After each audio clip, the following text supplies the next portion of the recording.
আসসালামু আলাইকুম দর্শক, আশা করছি সবাই খুব ভালো আছেন।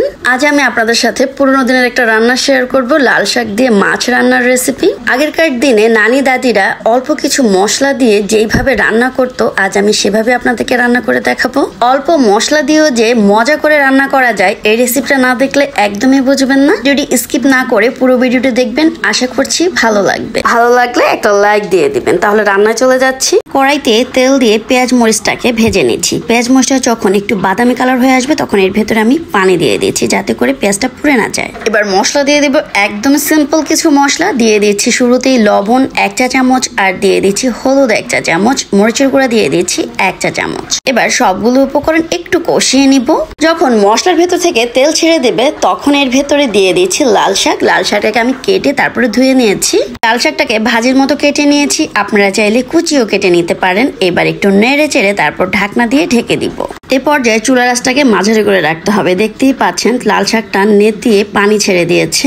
এ পর্যায়ে আবার আমি একটু নেড়ে চেড়ে দিচ্ছি। লাল শাক খুব দ্রুতই সিদ্ধ হয়ে যায়। এবার এর ভেতরে আমি দিয়ে দিচ্ছি পানি। লাল শাকের ভেতরে কতটুকু ঝোল খাবেন সে অনুযায়ী কিন্তু পানিটা দিয়ে দিবেন। এই তরকারিতে আমি কিন্তু সামান্য কিছু মশলা ব্যবহার করেছি, আর তরকারিটা খেতে কিন্তু অসাধারণ হয়েছিল।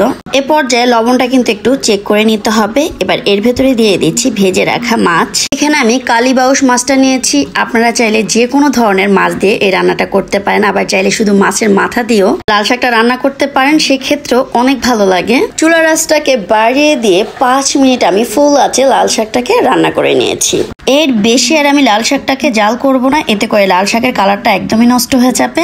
লাল শাক হতে কিন্তু বেশি সময় লাগে না, অল্প সময়ের মধ্যে কিন্তু শাকটা রান্না হয়ে যায়। এই রান্নাটা কমপ্লিট করতে আমার 10 মিনিট সময় লেগেছে। এবার উপর থেকে কাঁচা ধনিয়া পাতা দিয়ে দিচ্ছি। চেষ্টা করবেন দেশি ধনিয়া পাতাটা দেওয়ার জন্য, তাহলে আপনি এই তরকারি থেকে আসল টেস্টটা পাবেন। এবার শাকটাকে আমি 1 মিনিট ঢেকে জাল করে নিব, এতে করে ধনিয়া পাতাটা নেতিয়ে যাবে। তারপর আমি চুলা রাসটাকে অফ করে সার্ভ করে দেখাচ্ছি। একদমই অল্প কিছু তেল মশলায় আপনাদেরকে এই রান্নাটা করে দেখিয়েছি।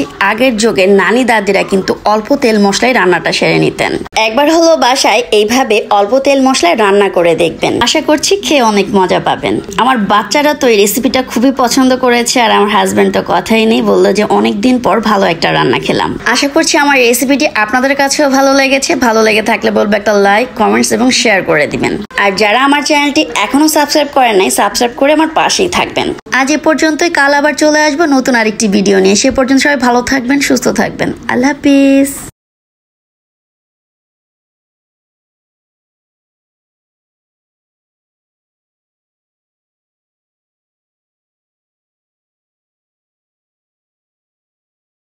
শেষ করছি। আল্লাহ হাফিজ।